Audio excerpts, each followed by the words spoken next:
Hello everyone and welcome to this tutorial on time and work. Now before we understand how to solve problems on time and work, let's understand a basic concept of direct and indirect proportion. In this concept, we will see that for two or three interrelated quantities, how does the change in one quantity affect the other? For this, we will use the basic relation between speed, distance and time. Now we all know that the formula for speed is the distance traveled divided by the time taken. So here's an example. If I say that I have 1 hour as my time and my speed is 10 kilometers per hour, then the distance which I can travel is 10 kilometers. Now let's tweak some of these values and see how it affects the other quantities. If I keep my time as constant, then in the same 1 hour with a speed of 20 kilometers per hour, I'll be able to travel a distance of 20 kilometers, which means for the same time, a higher speed means more distance traveled. Now, for the same example of 1 hour, 10 kilometers per hour and 10 kilometers, what happens when we keep the speed as constant? So if the speed remains constant at 10 kilometers per hour, then by increasing the time to 2 hours, I'll be able to travel a larger distance of 20 kilometers, which means for the same speed, more time means more distance. Now, keeping the same example of 1 hour, 10 kilometers per hour and distance of 10 kilometers, what happens when the distance is constant? In this case, for the same 10 kilometers, if I have 2 hours available, I need to travel only at the speed of 5 kilometers per hour to cover the same distance, which means when my time increases to cover the same distance, I require a lesser speed. Now, keeping these three concepts in mind, we understand that time is directly proportional to distance. At the same speed, more time means more distance traveled. We also know that speed is directly proportional to distance. In the same time, at a higher speed, I'll be able to cover a larger distance.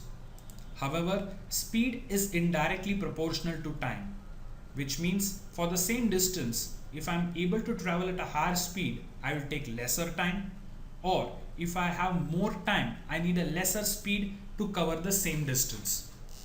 It is extremely important to keep our wits about us and remember what is the relation between two quantities, whether they are directly proportional to each other or they are indirectly proportional to each other. Now, let us try to put these same concepts and understand the relation between the number of workers, time, and the total quantity of work to be done. For most problems on time and work would involve these three things. So, if I have more workers, then I can get more work done provided the same time is available. Or if more time is available, then I can get more work done by the same number of workers.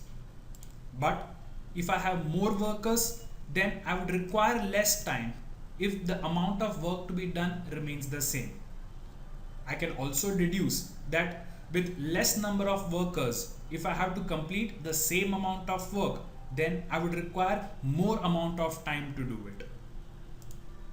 So, to solve any problem on time and work, we can boil it down to one single fundamental question, which is how much work can this person do per unit of time? Let me repeat that.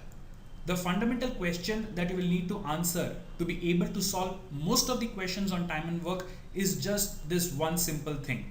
That is, how much work can a person do per unit time? To understand this, let me give you an example.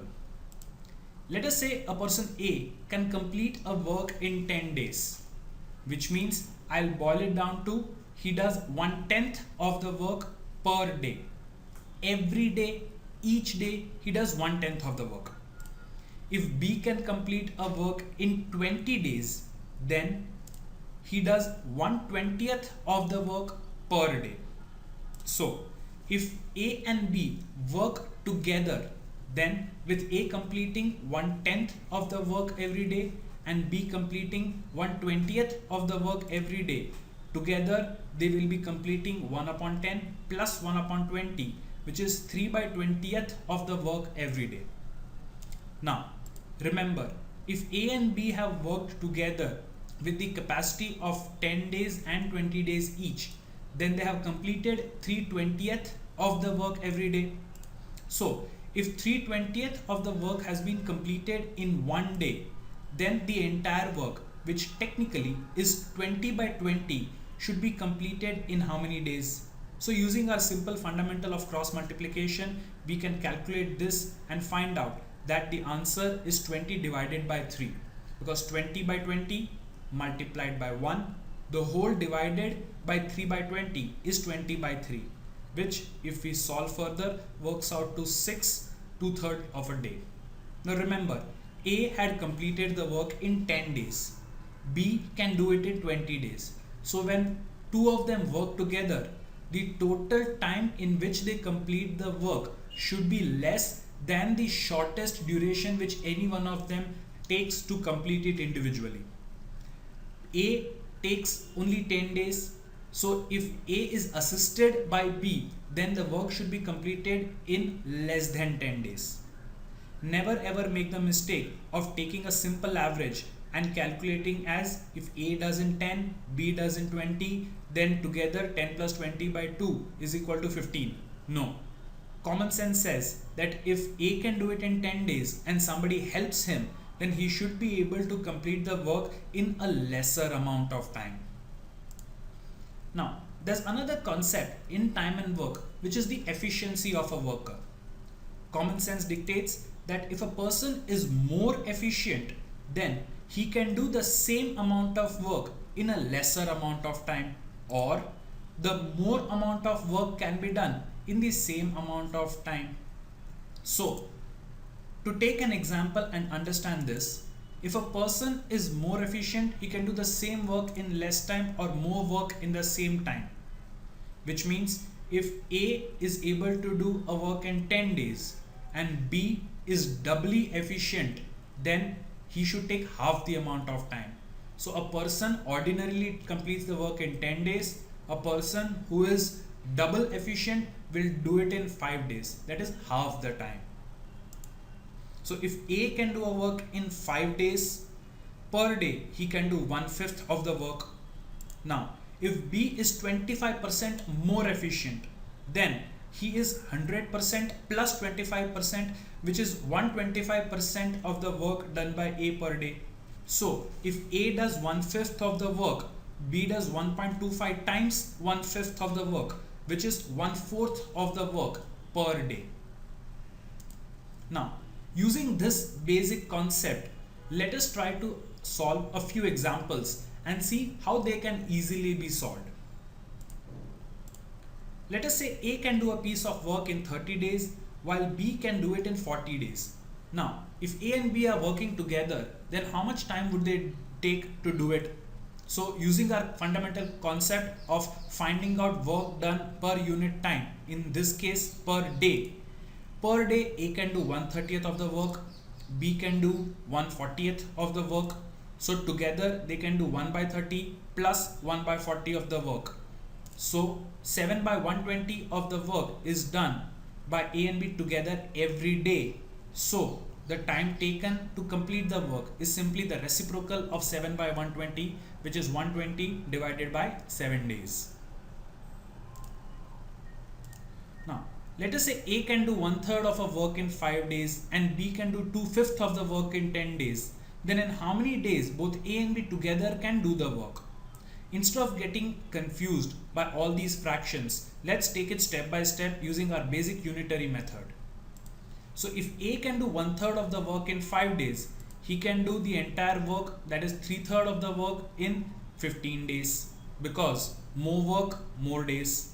Now B can do 2/5 of the work in 10 days, so he does 1/5 of the work in 5 days, so he does 5/5 or the entire work in 25 days, which means A's capacity to do the work is 15 days, B's capacity to do the work is 25 days. Now, using the same method as the previous example, we can find out the amount of days that both A and B together would take to complete the work.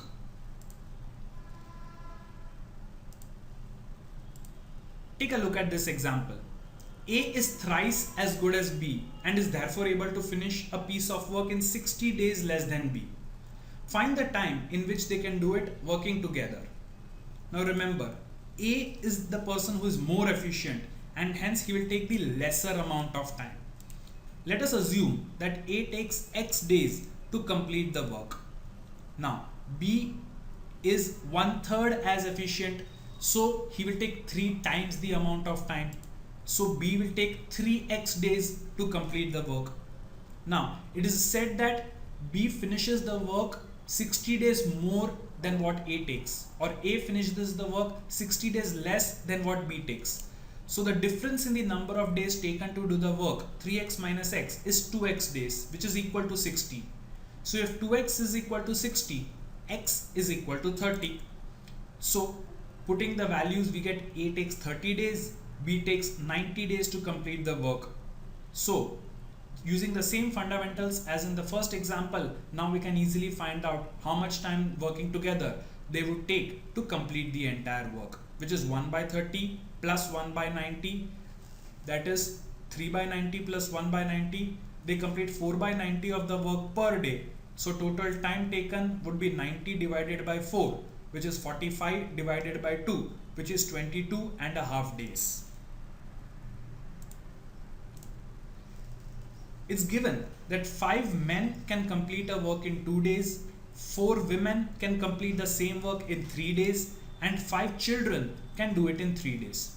So how much time would 1 man, 1 woman and 1 child working together take to complete the work? Now this is a very typical example which is often asked in exams, and this is the simplest way to do it. If 5 men take 2 days, then 1 man would obviously take more time, which is 5 multiplied by 2, that is 10 days. If 4 women take 3 days, then 1 woman would take 4 into 3, 12 days. And if 5 children take 3 days, then 1 child would take 15 days. So 1 man, 1 woman and 1 child working together would complete 1 upon 10 plus 1 upon 12 plus 1 upon 15. And that is the amount of work done by 1 man, 1 woman and 1 child per day. Take the reciprocal and you get the total number of days required. Now this again is a very classic example, and the easiest way to do it is as follows. Let us say A and B can finish a work in 30 days, B and C take 40 days to complete the same work, and C and A can do it in 60 days together. Then A, B, C, all 3 working together can do the work in how many days? Let us assume that A takes A days to complete the work, B takes B days to complete the work, and C takes C days to complete the work. So we get 1 upon A plus 1 upon B is 1 by 30, 1 upon B plus 1 upon C is 1 by 40, and 1 upon C plus 1 upon A is 1 by 60. Now the first thing that you should do with these 3 equations is simply add them up. So adding all the 3 equations, we get 2 times 1 upon A plus 1 upon B plus 1 upon C is 1 by 30 plus 1 by 40 plus 1 by 60. Solving this, we get 1 upon A plus 1 upon B plus 1 upon C is equal to 3 by 80, and that's exactly what is required. We have to find out that A, B, C together can do the work in how many days. So if they can do 3 by 80 of the work per day, then the number of days is 80 divided by 3.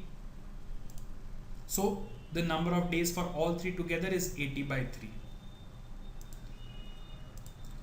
Now it is said Anu can complete a work in 10 days, Manu is 25% more efficient than Anu, and Sonu is 60% more efficient than Manu. Then working together, how long would they take to finish the job? We stick to our basic concept of per unit time. Per day, Anu does 1/10 of the work. Manu is 25% more efficient than Anu, so Manu does 1.25 times the work per day. That is 1.25 times 1 by 10, which is 1/8 of the work. Sonu is 60% more efficient than Manu. So per day, Sonu does 1.6 times the work Manu does, which means 1.6 times 1 by 8 is 1 by 5 of the work. So Anu is 1/10 of the work per day, Manu is 1/8 of the work per day, Sonu is 1/5 of the work per day. Add all these three, you get total work done per day, take the reciprocal, and that is the number of days required for all three of them working together to finish the job. I hope the basic concepts of time and work are now clear. Remember, if you are able to find out the per unit time work done, then it is all smooth sailing from there. Do not forget to first analyze whether there is a direct proportion or an indirect proportion between the quantities. Whether by increasing the number of men would you increase the time required or decrease it? Can more work be done or less work be done? If you do not goof up on that, then solving questions on time and work is extremely simple. This tutorial was on time and work, a topic in mathematics. My name is Satyanarayan. This was an iQue Ideas presentation. Have a good day.